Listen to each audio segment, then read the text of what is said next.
জুমার দিনে অন্যতম যে আমলগুলো আছে ফজিলতপূর্ণ, তার মধ্যে একটা হচ্ছে দরুদ পড়া। বেশি থেকে বেশি জুমার দিনে দরুদ পড়া এটা একটা গুরুত্বপূর্ণ আমল। জুমার দিনে স্পেশালি নবী সাল্লাল্লাহু আলাইহি ওয়াসাল্লামের কাছে উম্মতের সালাম দরুদ পেশ করা হয় এবং তিনি উত্তর দেন।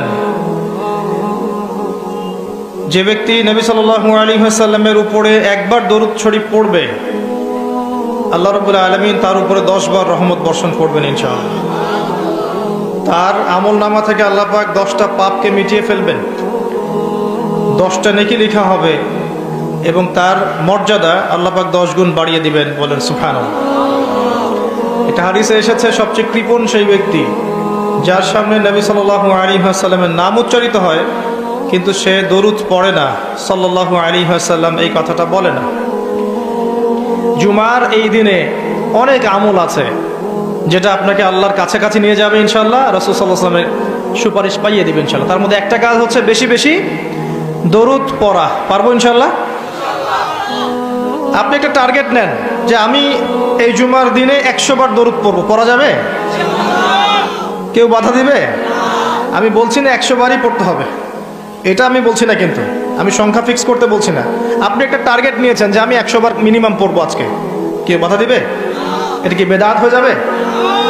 আচ্ছা, জুমার দিন অন্যতম একটা আমল হচ্ছে, অন্যতম আমল সেটা হলো জুমার সলাতের জন্যে, ভালো করে শোনেন, জুমার সলাতের জন্যে আগে আগে মসজিদে যাওয়া।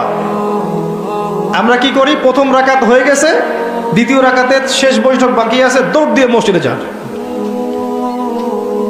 অনেক মুসল্লি দেখবেন জাস্ট নামাজটা শুরু হওয়ার আগে আগে মসজিদে ঢুকবে, অথচ নবী সাল্লাল্লাহু আলাইহি ওয়াসাল্লাম বলেছেন জুমার দিনে কেউ যদি সকাল সকাল উত্তম রূপে গোসল করে, উত্তম রূপে গোসল কোনটা এটা জানেন তো? আমরা ফরজ গোসল যেমন করে করি, এটা সর্বোত্তম গোসল। উত্তম রূপে গোসল করেছে, সবচেয়ে সেরা জামাটা পরেছে, সবচেয়ে সেরা উত্তম পোশাকটা। আমরা মসজিদে যাওয়ার সময় সবচেয়ে খারাপ পোশাকটা পরি।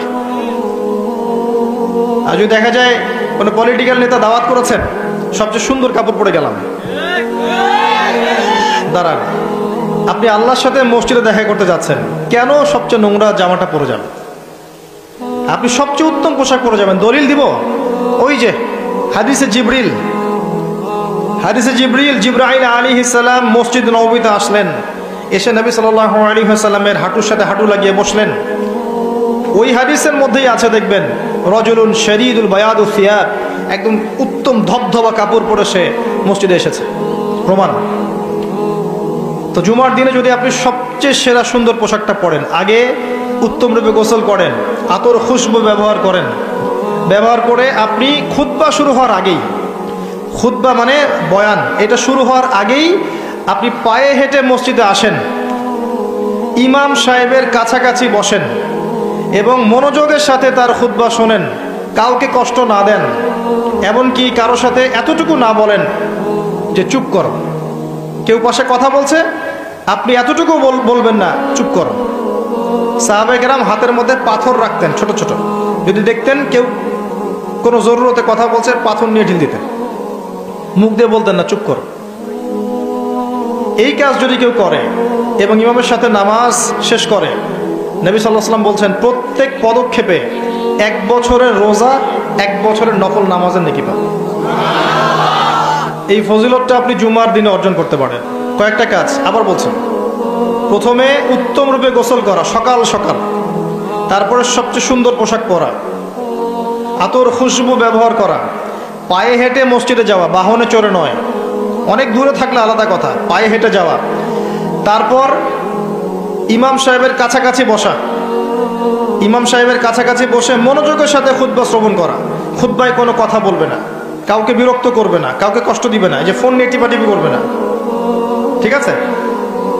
এবার ইমাম সাহেবের সাথে নামাজ শেষ করবে, প্রত্যেক পদক্ষেপের বিনিময়ে 1 বছরের নফল সওম, 1 বছরের নফল নামাজের নেকি হবে ইনশাআল্লাহ। পারা যাবে ইনশাআল্লাহ জুমার দিনে।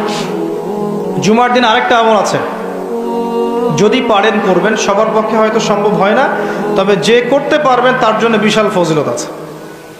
সেটা হলো, এটা শুধু জুমার দিনেই নয়, অন্য দিনেও করা যায়। তবে জুমার দিনটা আমরা একটু গুরুত্ব দিই এই কারণে বলছি, ফজরের নামাজ জামাতে পড়া, ফজরের নামাজ জামাতে পড়া, এরপরে উঠে চলে না যাওয়া, বসে থাকা, বসে বসে আল্লাহর জিকির করতে থাকা, তাসবিহ তাহলিল তিলাওয়াত, আপনার যত আমলগুলো করেন আপনি সকাল সন্ধ্যা জিকির আজকার, এগুলো শেষ করা, শেষ করে সূর্য উঠে গেল, পিছনে সূর্য উঠে গেল, সূর্যটা একটু উঠে গেছে, ইশরাকের সময় হয়েছে, আপনি এখন 2 রাকাত নফল নামাজ পড়লেন, পড়ে বাসায় ফিরে গেলেন। নবী সাল্লাল্লাহু আলাইহি ওয়াসাল্লাম বলছেন একটা কবুল হজ, একটা কবুল ওমরার নেকি হবে ইনশাআল্লাহ। এটা করা যায় জুমার দিনে, কারণ জুমার দিনে আমরা কম বেশি মসজিদে আসি, আল্লাহ পাক আমাদেরকে তৌফিক দান করুন। আর 2-1টা কথা বলছি, বলে আমি অন্য প্রসঙ্গে যাচ্ছি। জুমার দিন আরেকটা গুরুত্বপূর্ণ কাজ হচ্ছে দোয়া করা। কি করা? বেশি থেকে বেশি দোয়া করা। 2টা মুহূর্ত আছে এই দিনে যে দোয়া করলে দোয়া কবুল হবেই ইনশাআল্লাহ, আল্লাহ পাক ফিরিয়ে দিবেন না ইনশাআল্লাহ।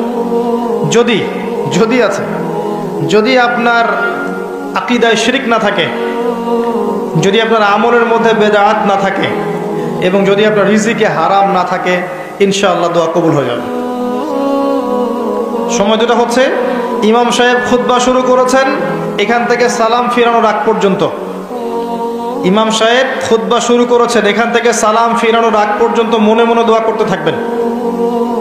আরেকটা হচ্ছে আসরের সালাতের পর থেকে মাগরিব পর্যন্ত, এই সময়টুকুর মধ্যে দোয়া কবুল হবে ইনশাআল্লাহ। করা যাবে? আমাদের অনেক চাওয়া আছে না, নিজের জন্যে, পরিবারের জন্যে, সুস্থতার জন্যে, আমাদের সমাজের জন্যে, দেশের জন্য আমাদের চাওয়া আছে না, উম্মার জন্য আমরা চাই না? এই চাওয়াগুলো পূরণের মোক্ষম সময় খুঁজে খুঁজে দোয়া করতে হয়, দোয়া কবুলের সময়গুলো খুঁজে খুঁজে দোয়া করতে হয়। যে এখন এই মজলিসে দোয়া কবুল হচ্ছে ইনশাআল্লাহ, যখন দিনের জন্য মানুষ বসে এই জায়গায় মানুষের দোয়া কবুল হয়,